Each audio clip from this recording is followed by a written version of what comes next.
Hello, everyone, and thank you for watching our campaign spotlight series. In today's video, we will be talking with Commissioner Larry Johnson, who's the Commissioner for District 3, the direct district over Belvedere Park. Welcome, Commissioner Johnson. Hey, how are you? You Doing doing very well? well. Thank Good. you. Good to be with you all. Hey, Belvedere, the Belvedereans, I called them. Well, let's get right into it. You are running for CEO of DeKalb County, and our constituents have compiled some questions. We've consolidated them down to about five of the most impactful ones. So, what we would like to know is what accomplishments in your past as an office holder qualifies you to lead one of the largest and most diverse counties in Georgia?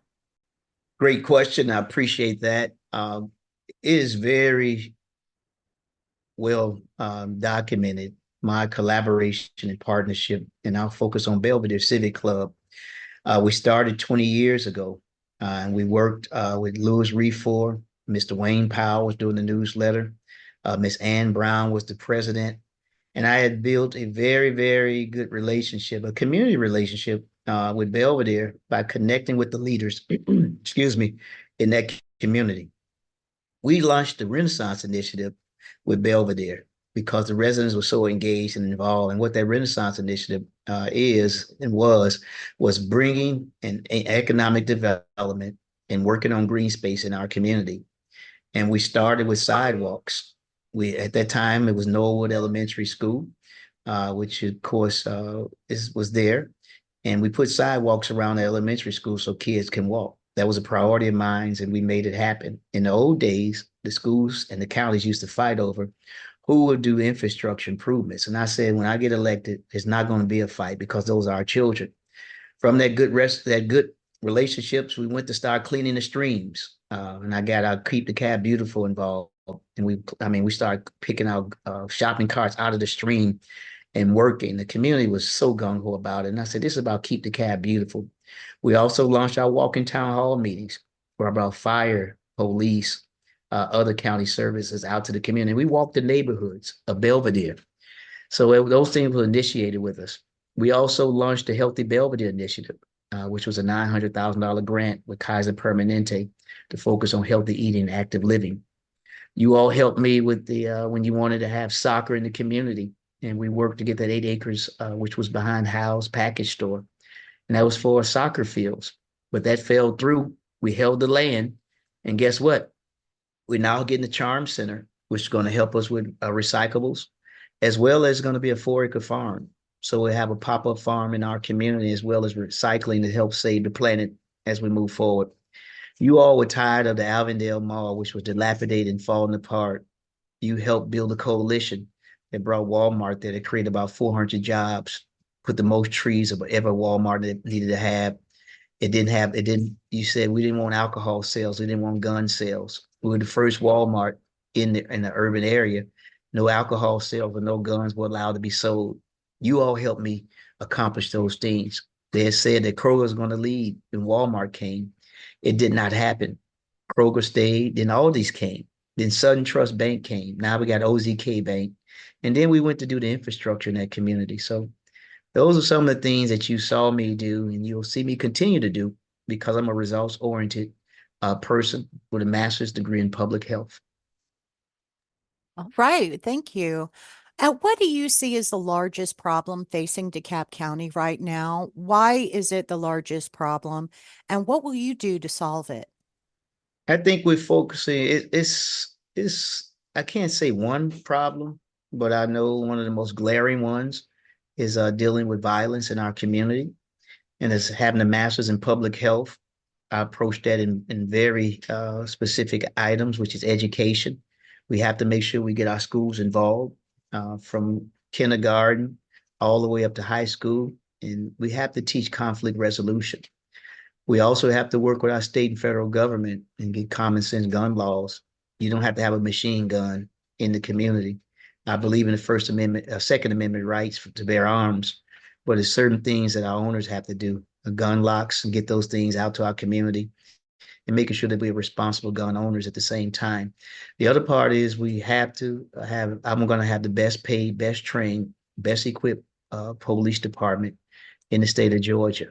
And we have to make sure we're with our police as well as our youth. And of course, Belvedere Civic Club, which has been on the front line. We did police meetups where I brought the police uh, department in South Precinct out to the community, and they did their roll call in the community. You had a chance to meet the officers who patrol your community. We've been on Memorial Drive and Rupert Road, did it right on that corner. And I also brought the what I call peacekeepers. This is a group that goes out and help resolve conflicts and work with gang and intervention in our communities. So I would look at violence as one of the main things that we have to get control of so people can feel safe walking to the park, feel safe going to the grocery store. And I'm going to establish an Office of Violence Prevention that will be part of my cabinet to make sure we're on the forefront of being proactive. And we'll do it with technology. We'll do it with strengthening our HOAs, working with them.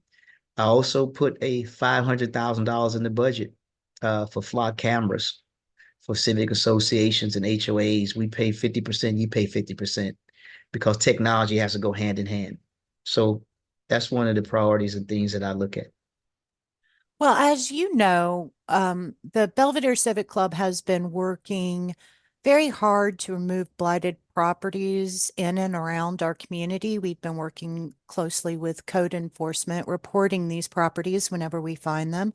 So, given the large number of vacant and blighted properties in DeKalb County at large, what actions can be taken to address this? And what can be done about blighted properties that DeKalb County owns that don't seem to us to be subject to the same code enforcement rules?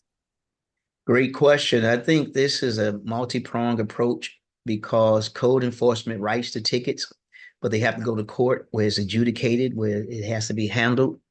And so we have to work on it on those levels, enforcement and education. And blight has to be eliminated. I chaired Planning, Economic, and Community Services.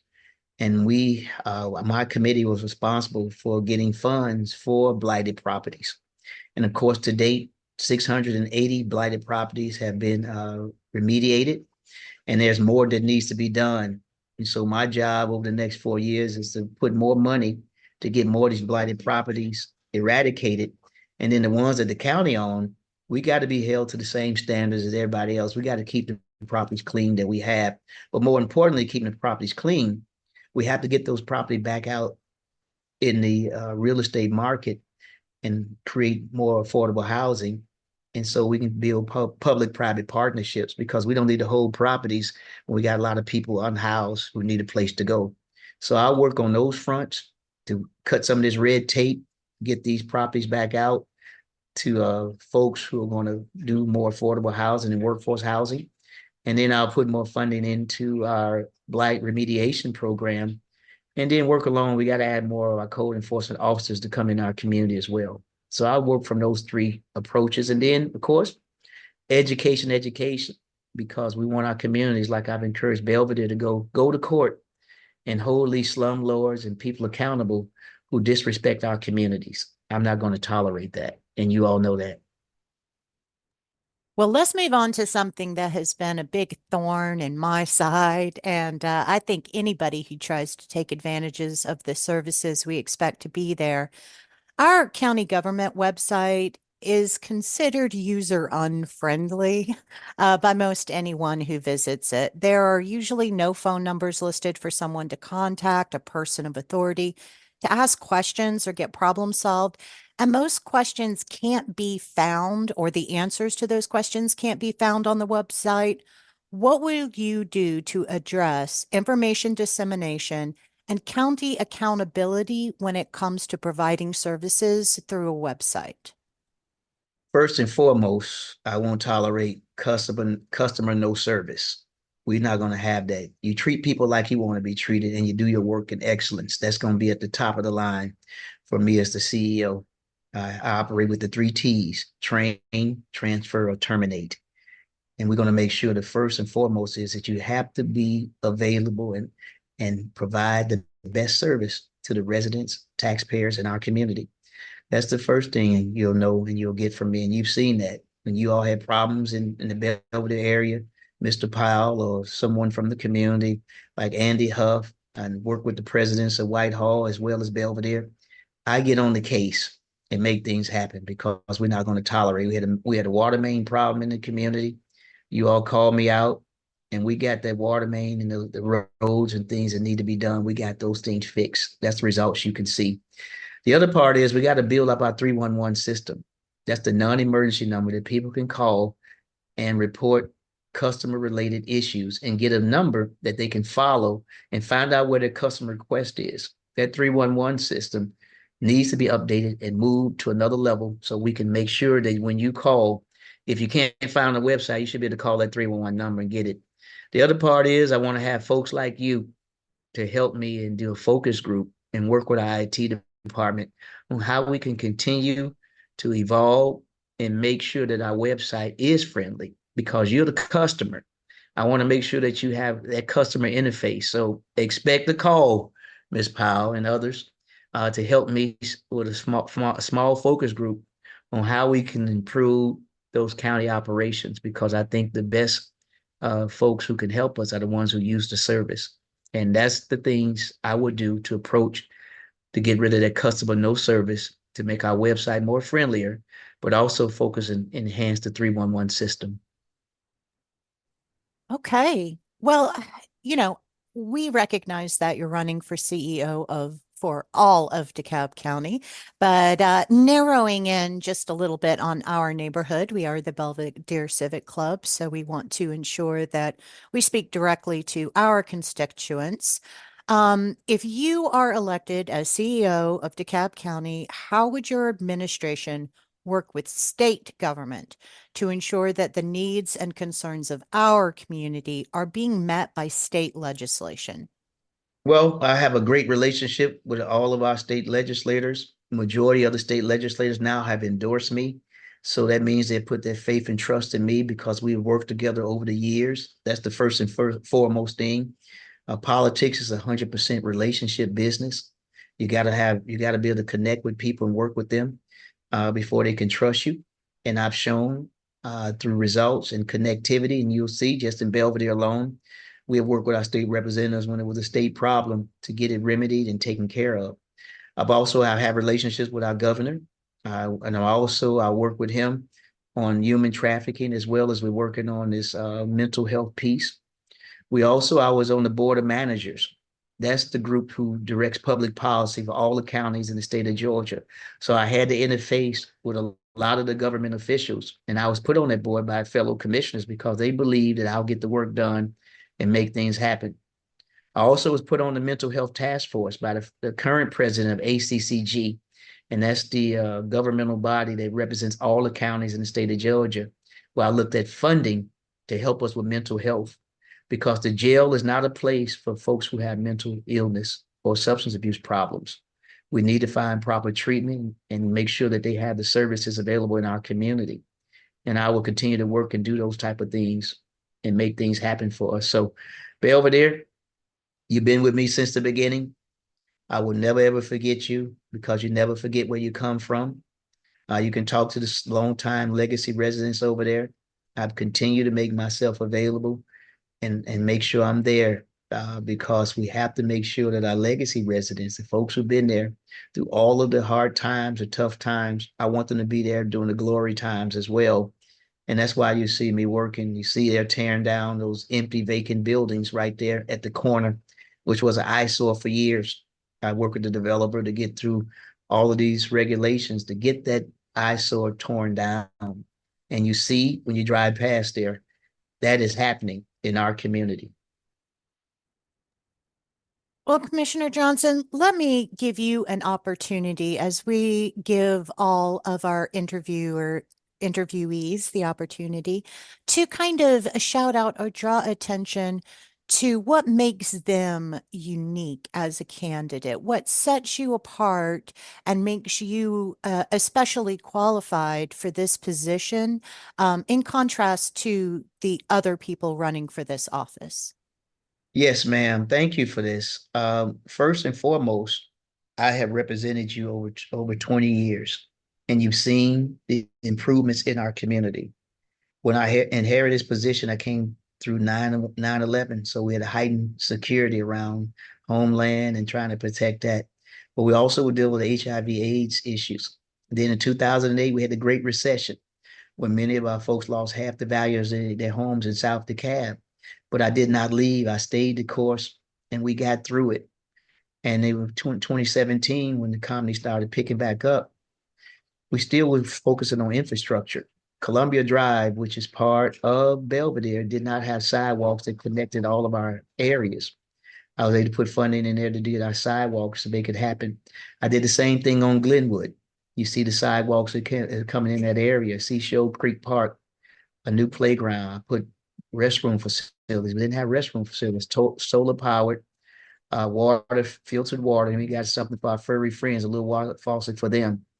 So experience matters.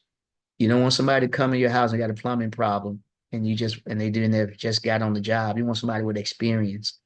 Stick with me because I'm a known quantity who has worked. We had not got everything done we wanted because I'm in the legislative branch. But you see me go outside of the box to try to get things done for the Belvedere community. I wasn't over the administration, so I couldn't control code enforcement, sanitation, but I try to be that conduit for you and that voice to say, hey, they need these services in their community. CEO, can you help them? And the CEO at that time and moment listened and came out to the community. Now I'll be in that position. You have someone who knows your community, who's been with you from Line Street, the Delano Park that we put over there. That land, I purchased that green space, got together with the White Oak community, and look what they built. A great park, gave them a challenge grant of $50,000, and they matched that. And they built a park over in that community. Otherwise, it was just sitting there, it was dilapidated apartments. We got those apartments torn down, and now you build a beautiful oasis in that community. You've seen the sidewalk come down Memorial Drive. The new businesses popped up. And so I want to finish the job and do more for you at the CEO level while I'll have authority over the administrative part. So please, I'm at lj4ceo.com, lj4ceo.com. Early voting has started, and I want your vote. I need your prayers, and just vote for LJ, Larry Johnson, because I'm going to be the best person to represent you because I know you and I understand you, and we're going to make a difference together. You saw what we did when I was a commissioner. Just imagine what we can do with me as your CEO because the buck stops with me. Thank you so much for this interview, and I look forward to serving you further.